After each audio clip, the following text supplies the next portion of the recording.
Bom dia a todos e todas. Vocês viram que eu tenho um nome meio diferente, né? Anisabete, sou nordestina, né? E, para garantir plateia, trouxe a minha mãe e meu sobrinho, que eu não sou boba, né?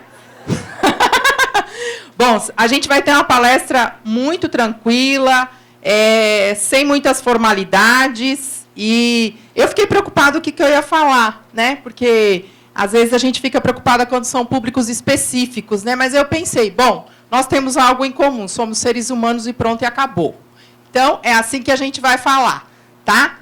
E não se assustem que o meu jeito de ser e de estar no mundo é esse mesmo. Gosto de ser bem transparente, bem direta, sem muito blá, blá, blá. Eu acho que o simples é o que nos faz cada vez mais humanos, né? E eu estou muito agradecida, muito, muito mesmo, do fundo da minha alma, por você estar aqui, né? Eu estou aqui por você e para você. Muito obrigada pelo convite e bora lá. Bom, no cartaz do evento está escrito que eu sou doutora. Eu não sou doutora, só sou assistente social, tá? E me meto a estudar um pouquinho. E que pena que eu já estou com 48, gostaria de estar com um aninho só para poder ter mais tempo de estudar e de me tornar um ser humano melhor. Bora lá. Bom, direitos e deveres do paciente. A primeira coisa, quando a gente vai assistir qualquer pessoa falando, a primeira coisa que nós temos que fazer é reter o que nos faz bem, o que nos interessa, e o que não nos interessa, a gente deve colocar no que eu chamo de mosaico. O que é um mosaico? Ah, quem quiser tirar foto, gravar, fica à vontade, gente. O que é um mosaico? O mosaico é algo que você coloca e que você deixa lá. Talvez, em algum momento, isso você traga de volta. Porque tem coisas que a gente não concorda, tem coisas que a gente não interessa, mas, de repente, isso é algum conteúdo nosso, que está lá guardadinho e que, em algum momento, vem. Tá? Eu estou há 20 anos na rede pública de saúde, eu trabalho no Hospital Público do Saboia, tá? E também estudo um pouco sobre as questões da inteligência emocional. Muito bem. Os referenciais teóricos vai ser a Carta dos Direitos do Usuário da Saúde, né, que é uma carta de 2009. Tá? Então, essa carta ela tem 6 princípios principais, né, que é o acesso organizado. Cadê a lâmpadazinha aqui? Achei. Demorei, mas achei. Acesso ordenado e organizado, tratamento adequado e efetivo, atendimento humanizado, respeito à pessoa, valores e direitos. Tudo isso vem a partir da Constituição, né? Onde o ser humano ele passou a ser pessoa, né? Sujeito de direitos. Tá? Responsabilidade com o tratamento. Então, eu vou dar uma focada nisso daqui, porque hoje nós falamos muito em direitos, direito. Todo direito tem que ter dever junto. Não dá para ter direitos sem deveres, tá, gente? Isso daí é pura alienação. Todos nós somos sujeitos de direitos e de deveres. Tá? E o comprometimento dos gestores. Depois eu vou até mostrar um caso para vocês, muito rapidamente, de uma pessoa que entrou com processo e ela perdeu o processo porque foi provado que no tratamento ela não seguiu a parte dela. Então, a gente tem que desmistificar que médico é Deus e que médico vai me curar e que eu sou paciente, coitadinho, e que tudo depende do outro. Não, eu faço parte desse processo. Muito bem. A gente vai falar da portaria também 1820, que é a partir da Carta dos Direitos, né, que ela fala de direitos e deveres. Vamos falar do Código de Ética Médica, que é 0 bala, né? O Código de Ética Médica, ele, de vez em quando, ele tem que estar sendo revisto por conta que a sociedade muda. Pena que a gente tem leis, né, centenárias aí que não mudam. Tá? Então, o novo Código de Ética é o 2217, a resolução. Ela é de 2018 e está em vigor a partir de abril de 2019. E é uma lei interessante, né? O Código de Ética Médica ele é aberto para a população. Então, antes de mudar, estava aberto no site do CRM para as pessoas fazerem colocações do que elas achavam que tinham que estar lá. Tá? Falar um pouquinho também do prontuário do paciente, né, que fala sobre a digitalização. A Lei Mário Covas, que é uma lei estadual, tá? Que fala sobre os direitos do paciente, porque ele viveu isso na pele. Né? E uma lei semelhante a essa existe em vários estados, tá? E, lógico, tem outras resoluções e a Carta Magna, que é a nossa Constituição, né? Todo mundo sabe que qualquer lei ela tem que estar atendendo os critérios constitucionais. Então, vamos quebrar o primeiro paradigma, tá? Todos nós somos sujeitos de direitos e deveres. Todos nós somos pessoas, indivíduos. Nós somos seres únicos, né? Nós somos iguais, mas somos diferentes, né? Na relação médico-paciente, eu sempre falo que paciente não é anjinho e médico não é monstro. São seres humanos em posições diferentes. Mas antes da gente ser qualquer coisa, a gente é ser humano. Bom, considerando que os direitos eles estão embasados em leis, em costumes, em senso comum, em normas técnicas e legais. E deveres eu tenho que fazer algo. Dever é sempre isso, eu tenho que fazer algo para alguém, né? Autorresponsabilidade, eu amo esse termo, amo de paixão. Pena que eu vim aprender ele só o ano passado, tá? Autorresponsabilidade é você ser responsável por si mesmo, é você tomar as rédeas do barco da sua vida, independente de como está o mar. Eu não tenho capacidade de mudar o mar, mas eu posso dizer para onde vai esse barco. Eu posso sim, em qualquer situação que eu esteja, tá? E, como eu já disse, somos sujeitos de direitos e deveres, somos pessoas. Então, vamos lá. Primeira pergunta. Médico tem obrigação de curar? Não, né? Eu escuto muito no hospital, né? Trabalho no hospital grande, porta aberta. As famílias falaram assim, mas meu familiar chegou falando, andando, e agora está saindo numa cadeira de rodas, ou está saindo acamado, né? A pessoa chegou falando e andando, mas ela chegou mal, passando mal. E, por conta do diagnóstico dela, ela vai sair daquele jeito, né? Então, o médico ele tem a obrigação, tá? A obrigação do médico é de oferecer o melhor tratamento dentro das tecnologias existentes de onde ele está. Se o cara está atendendo lá no Piauí, onde eu nasci, né?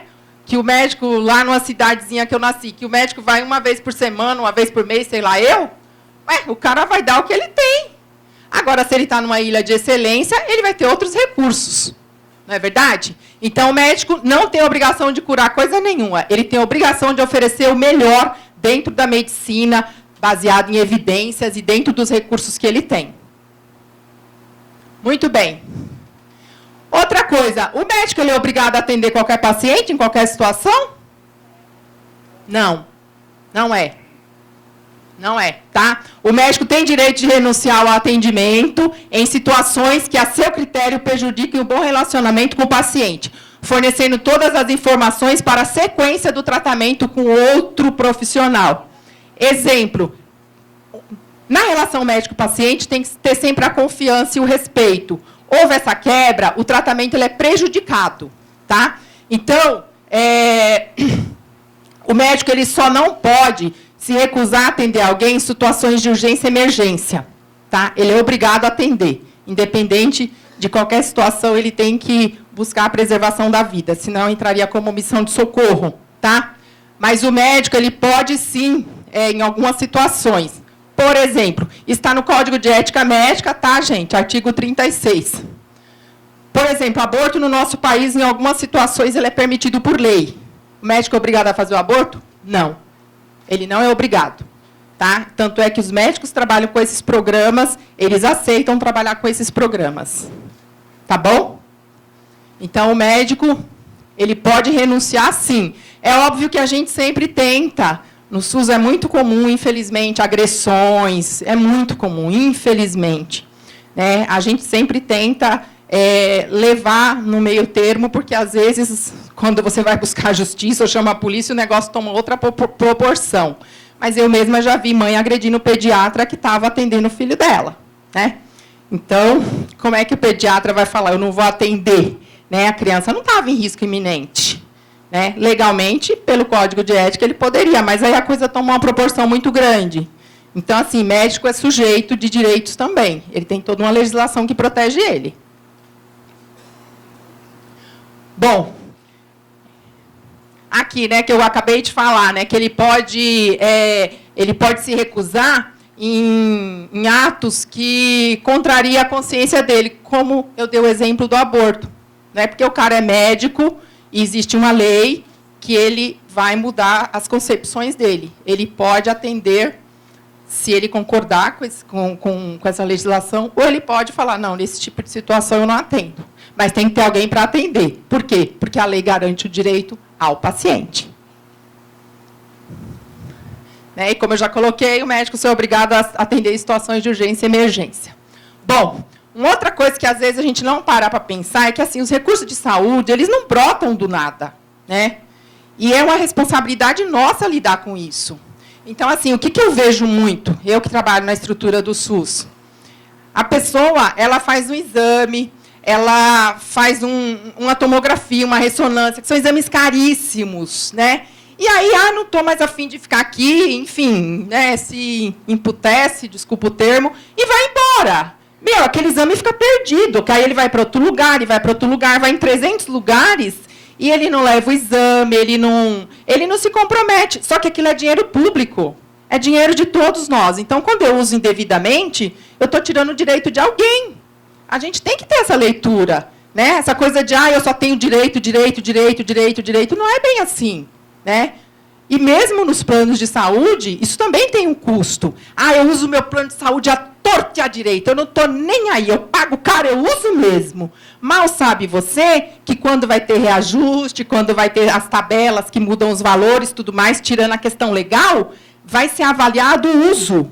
Então, se você usa igual um louco, desvairido, né, sem necessidade, você está aumentando o valor seu e do resto das pessoas que se utilizam. Então, tudo é social. Saúde é vida, é social. E vida também carece de dinheiro, né? Não existe nada que não seja o recurso. Opa! Aqui, né, que eu coloquei aqui, o recurso de saúde é uma questão socioeconômica, é óbvio, né? Tudo custa dinheiro, né? A gente está falando aqui de uma associação que depende da ajuda das pessoas, depende de recursos, depende de doações, né? Nada nasce do nada, não é verdade? Tá? Então, é uma questão socioeconômica de inteligência emocional, a gente vai ver mais para frente, e de sobrevivência humana, digna, tá? Já existem aí, já existem algumas pessoas defendendo que o SUS tem que ser contributivo, isso vocês já devem ter ouvido, né? E aí a gente tem, lógico, o cidadão que precisa e que tem todo o direito, e a gente tem aquele cidadão que não está nem aí, que sai rindo da cara da gente e fala assim, semana que vem eu estou de volta, né? A gente tem um cidadão que eu falo para ele no leito, meu amigo, vamos embora, porque eu tenho um senhor ali sentado numa cadeira esperando vaga, você está de alta, então você vai embora, né? Então, fala assim, nossa, assistente social fala assim, fala, na rede pública a gente tem que ser meio louca, senão a coisa não funciona, senão a gente não consegue garantir direito daquele sentado numa cadeira que não tem ninguém por ele, com 80 anos esperando o leito, e o outro belo e folgado lá de alta 2, 3 dias. Então, vamos, filho, levanta, dá a linha na pipa, né? Não tem jeito. Bom, a Carta dos Direitos do Usuário da Saúde, ela dispõe sobre direitos e deveres, tá? Então, toda pessoa tem direito ao acesso para... Aqui, gente, para promoção, prevenção, proteção, tratamento e recuperação da saúde, né? Então, quando eu falo recuperação da saúde, é quando isso é possível, né? Que é a questão de melhorar a condição de acordo com o diagnóstico que aquela pessoa tem, porque tem coisas que não dá para recuperar. Você melhora a condição daquela pessoa, isso é um direito dela, né? Toda pessoa é responsável por seu tratamento e sua recuperação, e que sua recuperação seja adequada sem interrupção. Então, isso aqui, não existe lugar onde as pessoas mais deem linha na pipa do que no SUS, né? Por quê? Por toda a estrutura, enfim. Então, assim, a pessoa começa tratamento aqui, aí vai para outro, vai para outro, vai para outro. Tudo isso é recurso público. E o cara fazendo mal para a saúde dele, óbvio, né? Porque vai fazer 300 mil exames e repetir exame sem necessidade. Então, é gastando o dinheiro da sociedade e ferrando a saúde dele, mais ainda. Bom, o artigo 5º fala também sobre o consentimento livre e voluntário esclarecido de qualquer procedimento diagnóstico preventivo, terapêutico, salvo nos casos de risco à saúde pública. Isso está no Código de Ética Médica, isso está em várias legislações, né? Hoje o paciente ele participa do tratamento. Então, ele não é mais alguém que é paciente e que se vai lá e se faz tudo nele. Não, ele tem que saber o que está acontecendo, para que é aquele exame, para que é aquela cirurgia, quais são os riscos, e ele tem o direito de optar. Eu quero ou eu não quero. Ele tem esse direito, desde que ele saiba todos os riscos e ele se responsabilize pelas consequências. Né? Então, a gente vê muito assim, eu não quero fazer isso, eu não quero fazer aquilo, aí você vai conversar com a pessoa não sabe nem do que se trata. Mas você entendeu direitinho o que vai acontecer se você não vai fazer? Aí você vê que tem várias questões. É porque eu estou com medo. É porque meu filho morreu aqui, minha mãe morreu aqui. O hospital que eu trabalho, a população é sempre a mesma. Então, tem muito essa história. Eu tenho medo porque meu vizinho... Porque, bom, o cara chegou, né? Mal pra caramba. Aí eu falo, mas qual era a situação? Então, a gente começa a dar uma refletida. E aí a pessoa muda de ideia. Fala assim, nossa, isso é função do assistente social? Não muito, mas a gente faz. Né? A gente está ali na chuva para se molhar, todo mundo trabalhando junto. Bom, direito a acompanhante. Né? Todo mundo sabe que a criança, o adolescente, o idoso tem direito a acompanhante, mas existem situações que não fazem parte desses dois grupos por conta da idade, mas que também têm direito por conta de uma condição física, uma condição mental. Tá? Por exemplo, a pessoa com necessidades visuais, ela se vira para tudo, mas espera aí, ela está dentro de um hospital, ela não conhece aquela estrutura, um ambiente de alto risco dela se infectar. Então, é lógico que a instituição ela tem que ter o bom senso, né, de já falar, olha, vai ficar um acompanhante, quem pode ficar. Tá? Então, existem várias situações que, tendo comprometimento da autonomia, cabe à instituição oferecer isso sem dificuldade nenhuma. Na prática, é assim que funciona? Mais ou menos. Né? Bem mais ou menos. Eu atendi no setor de pediatria uma mãe que quebrou os 2 braços. Os 2 braços enfaixados, né? Parecia uma mumiazinha. E ela tinha um bebezinho. Quem estava internado era o bebê. O bebê mamava no peito. Né? Uma conexão super forte. E aí o marido estava desempregado, era um casal super gracinha. Aí o que eu fiz? Eu falei, não, vamos dar um jeitinho aí, arrumamos um leito lá, ficou mãe, pai e bebê. Porque a mulher queria cuidar do filho, como é que vai separar a mãe do filho, gente? Mas na estrutura do SUS, ok, mas vamos lidar com o que a gente tem. Né? Aí eu fiz uma liberação e aí ficou os 2 acompanhantes. Era muito engraçado, né? Para colocar o bebezinho ali no meio daqueles 2 braços quebrados assim. Mas é uma questão de bom senso. E onde está a humanização? Né? Então, assim, é muito no dia a dia, é muito principalmente na estrutura do SUS, é muito no cotidiano, é cada caso que vai acontecendo, você vai atuando. Né? Tá? Bom, um outro direito também, que já de 2009, gente, nós estamos em 2019, faz tempo pra caramba, que é o nome social. As pessoas têm direito de ser chamadas pelo nome social. Tá? Isso em qualquer estrutura. Seja no SUS, seja no privado. Porque, para quem não sabe, o privado só existe por concessão do SUS. Tá? Então, o sistema privado ele só existe por concessão do sistema público. Né? Ele é complementar ao sistema público. Então, ele segue as mesmas regras. Infelizmente, não é bem assim que acontece. Tá? É muito comum eu pegar pessoas que têm uma questão ligada à sua sexualidade, e aí eu pergunto, a pessoa já foi atendida por vários profissionais, em lugar nenhum está o nome social dela. Eu pergunto, como você gostaria que nós te chamássemos? Escrevo lá, à mão mesmo, grifo, né? Então, as coisas assim, os direitos existem, mas eles não são tão efetivos assim. Né? E aí, infelizmente, se a pessoa, dependendo como ela cobre, ou se ela vai cobrar, ela sofre mais preconceito ainda. Então, faz parte da nossa realidade. Né? Bom, a medicação. Né? O médico, gente, isso está lá na portaria, ele, na estrutura do SUS, ele prioritariamente ele descreve a medicação pelo nome genérico. Por quê? Porque o SUS tem lá uma lista de todas as medicações que atendem a maioria das doenças. Então, no SUS, ok, o médico costuma escrever o nome genérico, porque aí a pessoa já vai na farmácia e pega. Só que, se o paciente precisar de uma medicação que não faz parte daquela rede, que não, o médico vai escrever o que o paciente precisa e pronto, e acabou. Tá? Isso a lei garante, tá? O médico, o Código de Ética Médica, fala sobre a autonomia do médico. Ele tem autonomia de pedir o que o paciente precisa, e não o que o convênio libera, e não o que está na lista do SUS. Tá? Então, o que mais embasa processos jurídicos é a comprovação médica. Isso daí é primordial em qualquer processo jurídico.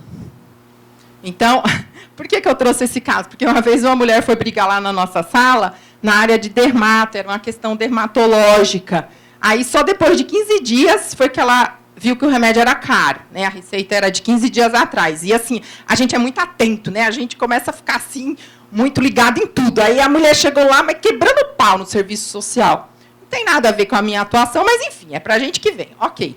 Chegou lá e falou, mas como que esse médico me passa esse remédio caríssimo? Eu falei, nossa senhora, mas já faz 15 dias. Ai, mas não sei o quê, desconversou. Eu falei assim, é caríssimo quanto? Ah, eu não sei. Mas como assim? A mulher saiu da casa dela para vir brigar comigo, né? Aí falou que o remédio era muito caro, que absurdo o médico ter passado.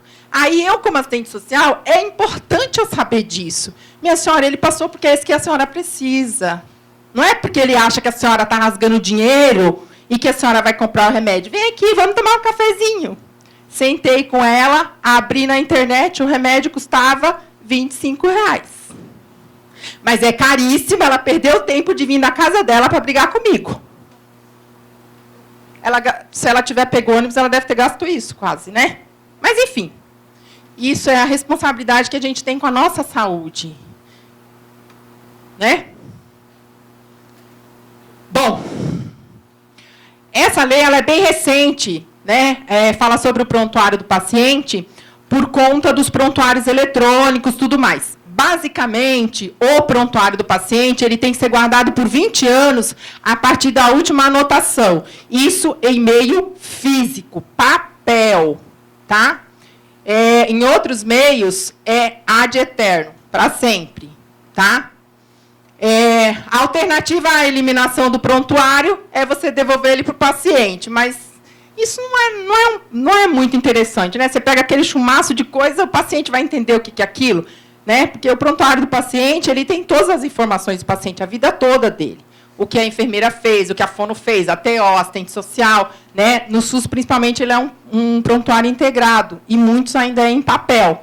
Tá? Então, outra coisa que as pessoas confundem é assim, as famílias chegam, eu quero cópia do prontuário de não sei quem. Às vezes não é nem parente. Né? Aí você tem que sentar, explicar para a pessoa que o prontuário é a tua vida. Ali tem informações que implicam em várias questões. Questões éticas, questões jurídicas, questões... Tem muita gente que, às vezes, não é nada do paciente, e aí quer, de alguma forma, provar que cuidava do paciente. Enfim, interesses, né? Pura bondade, sabe? Então, tem essas coisas também, né? Então, existem os critérios de quem pode ter acesso ao prontuário do paciente. Né? Não é assim qualquer um chega lá e pega. Tá? Existem critérios para isso. Outra coisa, o prontuário do paciente é uma coisa tão séria, gente, que nem médico que não faça parte da equipe ou que não esteja em estudo comprovado pode ficar acessando o prontuário de qualquer paciente por curiosidade. Prontuário do paciente não é para curiosidade. Prontuário de paciente é para a gente seguir o tratamento e oferecer o melhor possível para ele. Tá? Então, o prontuário é a tua vida. E só deve ter acesso à equipe que está envolvida com o paciente. Tá? Às vezes, isso já aconteceu no hospital, de chegar a polícia, chegar não sei quem. Não vai ver prontuário. Prontuário não é revista que você pode ver. Prontuário é a vida do paciente. Cabe a nós, instituição, guardar isso. Porque o paciente está lá no leito, às vezes está inconsciente, tá? E tem questões delicadíssimas que aparecem, né? A gente já pegou cada caso assim que não dá nem para contar. Mas tem questões muito delicadas que aparecem em prontuário, né? Enfim, não dá para contar por causa do tempo. Mas, às vezes, as pessoas descobrem segunda, terceira esposa, filhos que não sabia que existia, outras formas de vida do marido, onde foi pego, ou da esposa, onde não foi pego. Enfim, tem muitas questões que pipocam no sistema de saúde. Isso é muito delicado. E a gente, como profissional, a gente tem que ter consciência e ciência disso, porque nós respondemos por isso.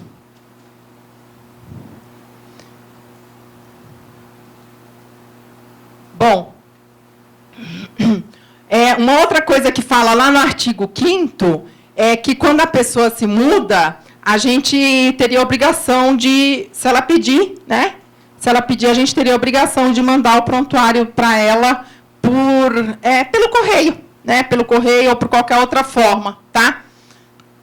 Só que isso também é delicado, porque no SUS eu não posso cobrar, tá, gente? No SUS não posso cobrar para tirar cópia de prontuário. Na rede privada eu posso, tá? Porque a lei não diz que eu tenho que dar de graça. A lei diz que eu tenho que fornecer, mas não diz que eu tenho que fornecer de graça. No SUS nada pode ser cobrado, né? E aí, às vezes, as pessoas também mal orientadas, né? Vai entrar com processo de DPVAT, por exemplo. Eu quero cópia do meu prontuário inteiro. Pô, 500 folhas, para quê? Não precisa daquilo. Aí a gente, tendo conhecimento, a gente vai falar, não, para um processo de seguro DPVAT, você só precisa aqui dessa primeira folha que fala que você sofreu um acidente. Porque o processo começa por aí, sofri um acidente de trânsito, né? Sequelas, tudo mais, vem depois, que não está ali no prontuário, né? Vem depois de perícia. Então, para que dar 500 cópias? Ficar gastando dinheiro público de bobeira e a pessoa sair com aquele calhamaço de papel que não serve para nada. Bom,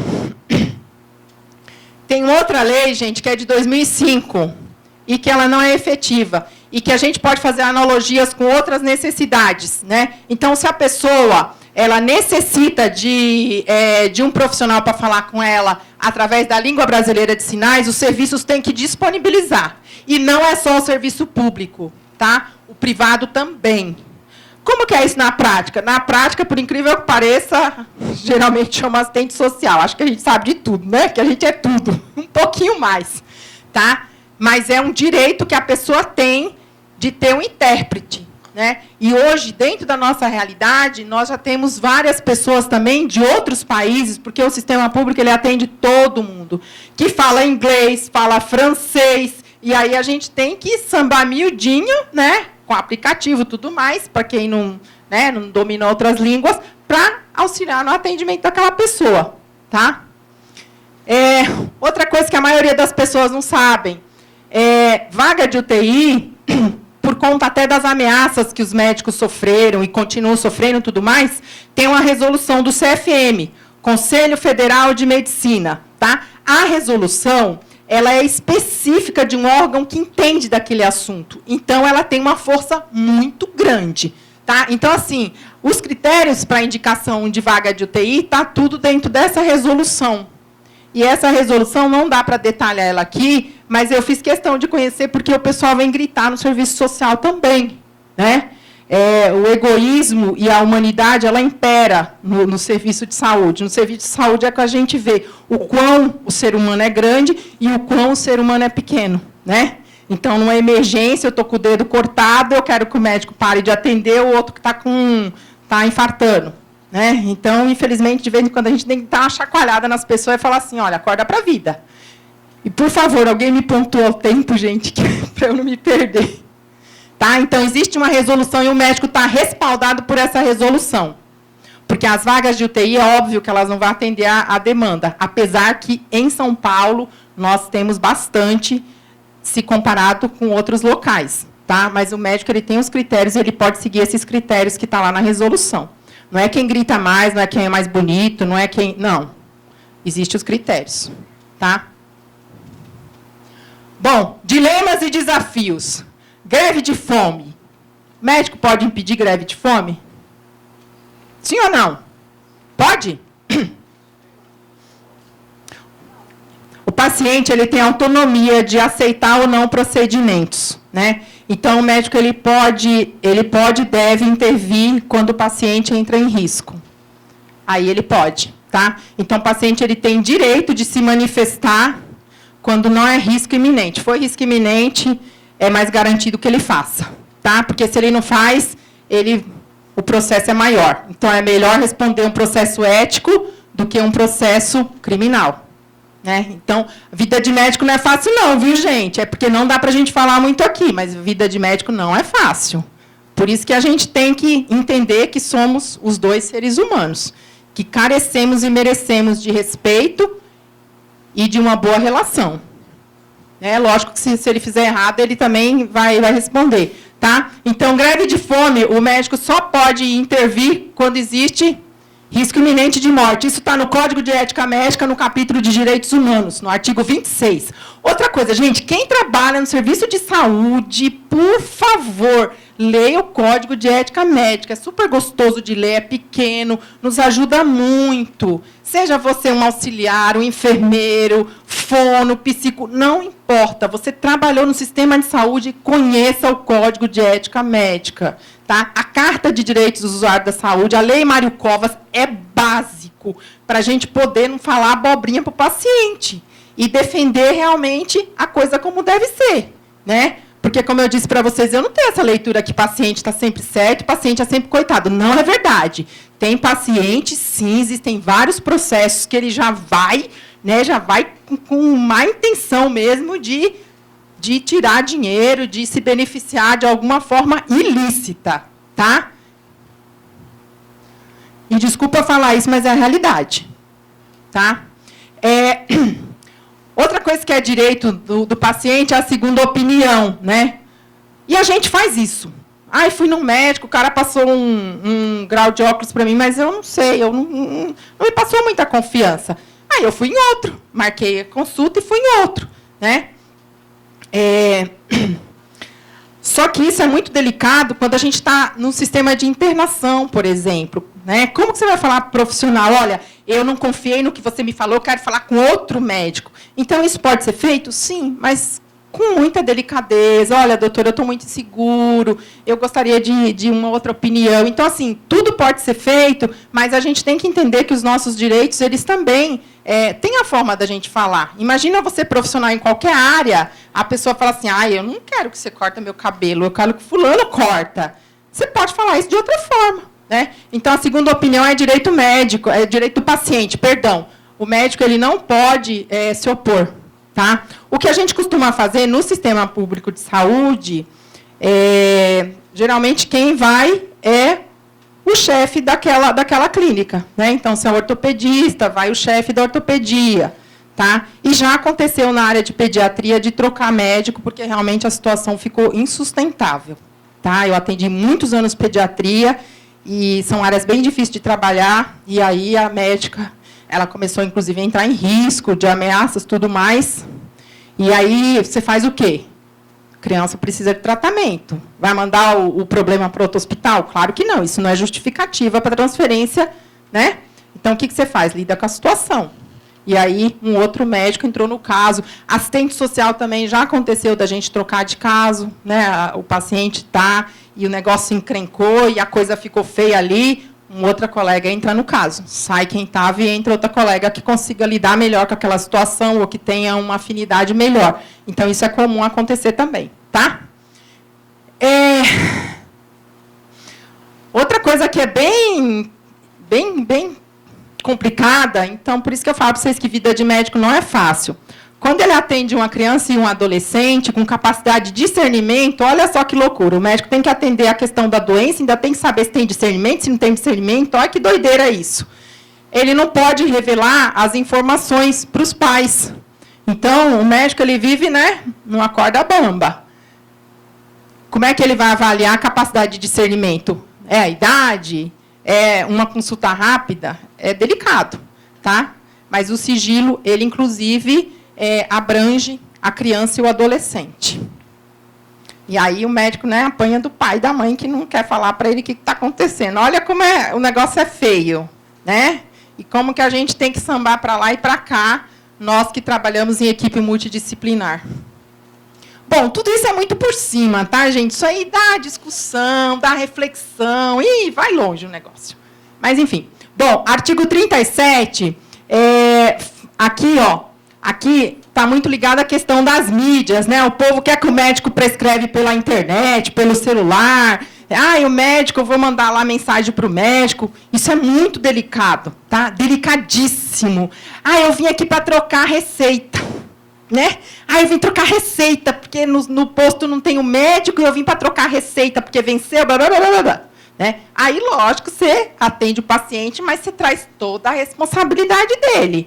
Mas, espera aí, isso acontece muito em psiquiatria. Mas, espera aí, você não faz o tratamento, a cada 3 meses você tem que trocar a receita, blá, blá, blá, aí a pessoa vai lá, faltando um dia para a receita vencer, né? E aí, como é que faz? Acha que o médico que é psiquiatra num PS de porta aberta vai trocar a receita. Não pode. Não pode. Médico não pode simplesmente prescrever, ele tem que atender o paciente. E até nós, profissionais de saúde, às vezes a gente é desonesto com os nossos colegas de trabalho. A gente chega no médico e fala assim, ai, doutor, o senhor pode dar uma receita para minha mãe? Ai, ela toma esse remédio aqui, o senhor pode dar uma receita? Pode colocar o genérico? Não pode, gente. Não pode. Médico não pode fazer isso. Tá? E aí, as orientações que tem em mídias é fazer por escrito. Se o médico vai falar qualquer coisa com a mãe, por exemplo, eu tenho um pediatra que cobra os tufos no convênio, então eu falo com ele pelo WhatsApp, ele me deu o WhatsApp dele. Né? Então, a orientação que se tem é médico não deve dar informação por mensagem de voz, porque num processo, aquela mensagem de voz tem que ser decodificada, tudo mais. E aí, aquele decodificar fica no apêndice do processo. Então, para aquilo se perder, enfim, se for fazer alguma coisa, escrito, tá? Bom, vamos pular. Isso é uma outra questão muito delicada. CID. CID é Código Internacional de Doenças, tá? Antes, isso só tinha acesso médico. Hoje, você joga no Google lá, está escrito CID, você sabe o que a pessoa tem, né? Então, a mulher abortou, não quer que ninguém na empresa dela saiba, ela foi estuprada, blá, blá, blá, blá, blá, né? E aí fez o aborto, aí como que ela vai levar aquilo? E aí como que o médico também põe uma coisa que não foi? Então, é delicado. CID, o paciente tem sempre que concordar. Aí você fala, Beth, mas se eu levar lá na minha empresa e não tiver CID, não vão aceitar. É verdade. Então, assim, a lei existe, mas tem todas essas confusões, né? Qualquer relatório que você for levar em qualquer lugar, se não tiver CID, acha que é receita de bolo, né? E não é bem assim. Mas o certo é, colocou o CID, pede para o paciente assinar em algum lugar que ele está ciente que aquela informação agora é dele, e como o atestado está na mão dele, o relatório está na mão dele, ele está passando para qualquer pessoa. Mas ele nem sempre sabe o que é CID também, né? Tá? Porque o sigilo na relação médico-paciente é direito inalienável. Inalienável. Só em casos previstos em lei é que esse paciente não precisa estar dando essa autorização. Tá? Tá, sobre gravar também, mas eu vou pular, porque aí caberia mais explicações, tá? Gravar consulta, filmar, né? Por conta do tempo, tá, gente? Aí aqui é um caso recente, né, de setembro agora, que um desembargador, ele atendeu o pedido do paciente que não queria ser transfundido. Então, aí você tem processos que manda transfundir, você tem processos que fala que é para seguir o que o paciente quer. Aí já é a bioética, a biodireito é um pouquinho mais complexo para a gente falar, né? Bom, a Lei Mário Covas diz que a gente pode escolher o local que a gente quer ir embora, tá? Desde que, é óbvio que em casa tenha o que seja necessário, né? Então, por exemplo, a pessoa está numa estrutura de home care, enfim, as medicações são possíveis ser dadas em casa, ela tem o direito de falar, não, eu quero terminar em casa. Tá? Desde que seja garantido tudo que ela precisa. Ela tem o direito de não ser submetida a tratamentos fúteis, né? Que eu usei um termo ali bem forte, que a gente coloca na bioética também, que é o encarniçamento humano, né? Quer dizer, a finitude ela existe para todos nós iremos, em um momento ou em outro, né? Então, por mais difícil que seja, o paciente tem direito de não virar um boneco, né? E, inclusive, existem interesses econômicos aí por trás, enfim, o negócio é mais complexo do que o que parece, tá? Não é tão simples assim, não. E a dignidade do ser humano, ela inclui, inclusive, o pós-morte, tá? O médico, ele não pode ficar falando do paciente que entrou em óbito, salvo em algumas situações, tá? Mas até depois que a gente morre, o sigilo permanece.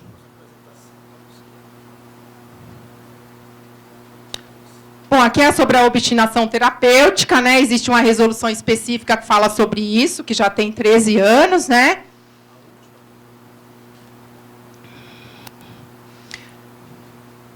Aqui fala um pouco sobre fala sobre os cuidados paliativos, né? Que a pessoa tem direito. Agora vamos para os deveres, que é rápido, tá, gente? Toda pessoa tem a responsabilidade para que o tratamento dela siga.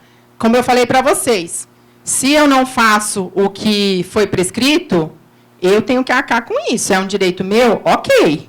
Mas eu tenho que arcar com isso. E se isso for provado judicialmente, você se lasca. Você quer entrar com o processo contra o médico, você se lasca. Porque se for provado, amigo, sinto muito. Tá? Olha aqui as obrigações do paciente. Gente, prestar informação apropriada ao médico. Ai, mas o médico não quis me ouvir. Fala assim mesmo. Né? Fala assim mesmo. A minha mãe, mesmo quando vai no médico, ela leva todas as pastinhas dela, ela tem os médicos certos que ela vai, os nomes dos exames, tem uns lá que é medicamento manipulado. Eu falo, mãe, a senhora leva tudo. Porque aí o médico já bate o olho, sabe o que é, o que não é. Tá? Então, tudo isso aqui, gente, tem que passar para o médico. O médico não é Deus, ele não vai saber de tudo. E, às vezes, só na conversa ali, já economiza um monte de exame. Né? E, às vezes, o paciente só precisava era falar mesmo. Não tenha nada, né? Os dentistas que o digam e outras áreas de formação. Né? O paciente ele é obrigado também a expressar quando ele não compreende as informações. Às vezes, as pessoas têm vergonha. Né? O assistente social é vítima disso. Aí vai lá procurar assistente social porque não entendeu o que o médico falou. Mas eu não estava lá junto, como é que eu vou saber, minha senhora? Por que a senhora não falou? Né? Por que não perguntou? Então, a gente coloca muito a população para perguntar. Ué, não entendi. Qual é a vergonha de falar que não entendi? Vocês me perguntam uma coisa aqui que eu não sei, gente, eu vou falar na caruda. Não sei. Não sou obrigada a saber de tudo. Vou pesquisar. Mas eu não sei.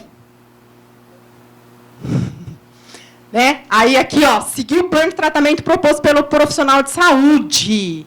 Tá? Porque ele deve ser compreendido e aceito pela pessoa que também é responsável pelo seu tratamento. Então, se você não entendeu, como que você se responsabiliza? Né? Bom, vamos lá. Aqui, né, que eu falei que você tem o direito de assumir, de recusar, mas você também tem a obrigação de arcar com tudo isso. Tá? Ó, ter em mãos os documentos. É uma portaria, ela não tem força de lei, mas a gente tem que ter o bom senso, né? Se está escrito lá, é porque é importante, é necessário e faz diferença. Aqui, gente, é um caso que eu falei para vocês. Ó, eu não tive tempo de pesquisar outros, mas ele é de 2016. A pessoa, ela entrou com processo contra o médico, e aí... o médico, o juiz, ele não deu ganho de causa, porque, aqui, tá vendo, ó, ela tinha sido orientada a não fazer esforço físico por 30 dias. Tudo estava escrito em prontuário, tá? Prontuário é uma bíblia, a gente tem que escrever tudo. O paciente respirou, escreve lá. Né? E aí, ó, não observou, por isso, o resultado não foi positivo. Ela perdeu o processo. E tem que perder, porque está usando de má fé. Se ela foi orientada e ela não seguiu o tratamento, ela está usando de má fé. Ainda vai reclamar pelo que ela não fez? Quer dizer, o outro tem que cuidar da minha vida. E eu? Né? Bom, eu amo esse termo, autorresponsabilidade. Eu trouxe 2 livros para sortear, não sei como que eu vou fazer. Mas, enfim, tá? Autorresponsabilidade, ele tem 6 pressupostos, né? Você é o protagonista da sua história, você é o único responsável pela vida que você tem levado. Você, a partir do momento que você está vivo, você é o responsável. Aí você fala assim, ai, Beth, mas e lá em Brumadinho, que as pessoas, né, foram soterradas, tudo mais. Ok, A situação aconteceu, eles não têm culpa da situação que aconteceu. Mas como eu vou lidar com isso, eu tenho como escolher. Né? Aí você tem um povo lá querendo receber dinheiro que nem fazia parte da catástrofe. Né?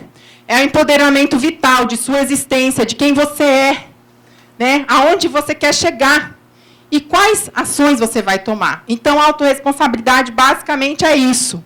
Tá? E aqui tem as 6 leis. Se é para criticar, cala a boca. Né? Se é para reclamar, dá sugestão. Se é para buscar culpado, busca a solução. Se é para se fazer de vítima, faça-se de vencedor. Se é para justificar seus erros, aprenda com eles. Se é para julgar as pessoas, julgue as suas atitudes. Porque quando eu julgo a pessoa, eu entendo que ela é aquilo, que ela não pode mudar. A atitude se muda, comportamento se muda. Tá? Então, a pessoa ela não é aquilo, ela tem aquela atitude. Entendeu a diferença? E se você vê as 6, todas é colocando a culpa no outro. Quem está errado é o outro, quem tem que mudar é o outro, tudo é o outro. Né? Eu sou vítima, sou coitado, então todo mundo tem que fazer tudo por mim. Então, a autorresponsabilidade é a vida é minha, né? Estou lascado, estou ferrado, estou com esse problema. Todo mundo aqui tem problema, todo mundo aqui tem as suas dificuldades, né? Tem as suas lutas, e aí a gente que tem que ver a melhor forma de viver com elas. Tá? Bom, desculpa a propaganda, mas eu falo sobre esses temas, tá?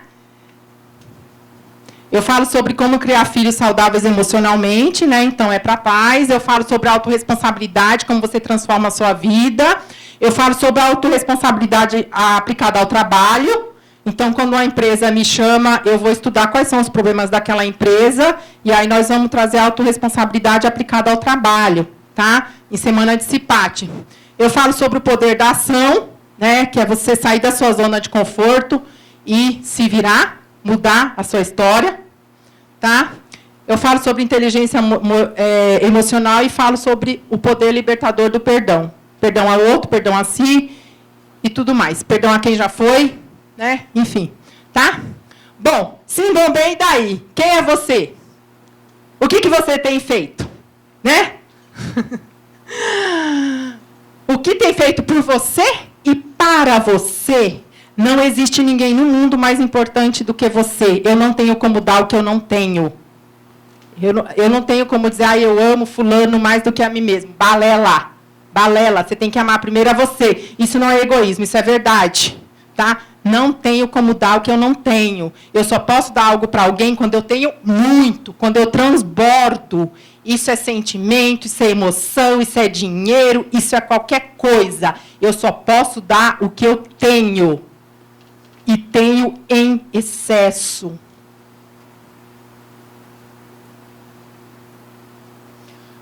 O nosso maior direito e dever é de amar e de ser amado. Isso independe de dinheiro, isso depende de lei, isso independe de qualquer coisa. Isso é uma postura de vida, que a gente escolhe exercê-la. Então, esse é seu maior direito e seu maior dever, amar e ser amado. E você tem, de fato, exercido o amor que sente? Porque o amor é um sentimento. Mas ele faz parte do seu cotidiano? Você demonstra para o outro mesmo que você sente?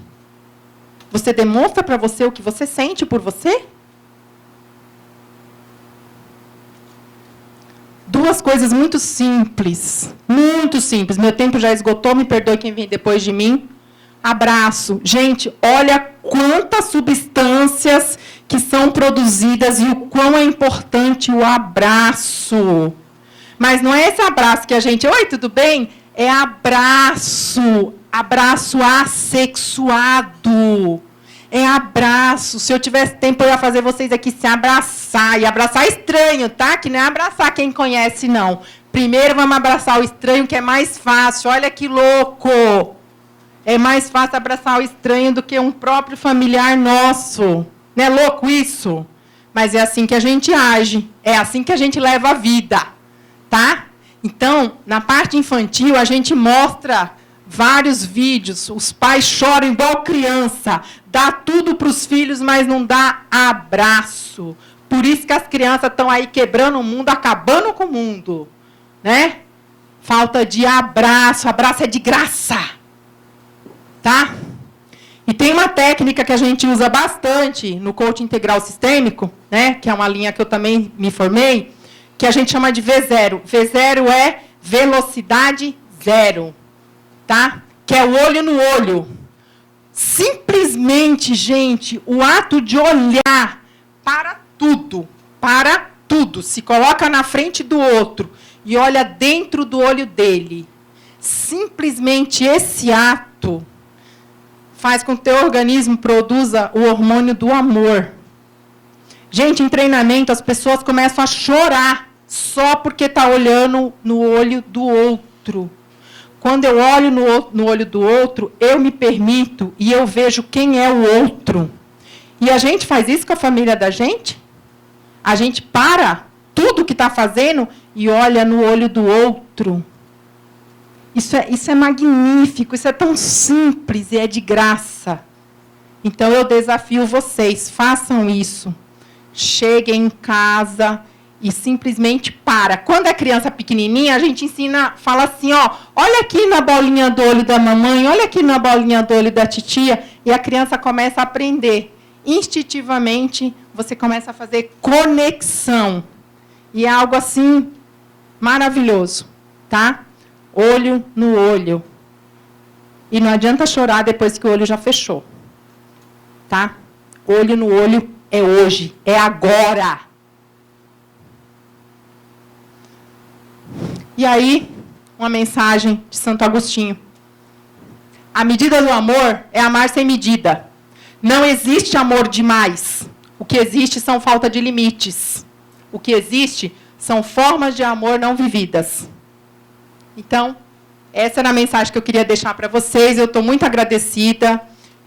Muito obrigada. Eu espero, de fato, ter contribuído com alguma informação. Eu espero, de fato, ter trazido algo para vocês. Muito obrigada. Esse é o meu jeito de ser, de estar. Tá? E, de fato, eu estou à disposição de quem precisar. E aí, o sorteio dos 2 livros, eu trouxe 2 livros, chamam O Poder da Autorresponsabilidade. São pequenininhos, mas eles transformam a cabeça da gente assim. Né? Todo mundo devia ter acesso a esse conteúdo. Tá? Então, eu trouxe, depois o pessoal sorteia. Muito obrigada. E eu só tenho a agradecer vocês pelo convite. Muito obrigada pela oportunidade. Eu já fiz 1 milhão dessas palestras, essa foi a 3ª, tá? Mas é assim. A gente tem que meter a cara e fazer em tudo na vida. É assim. Muito obrigada.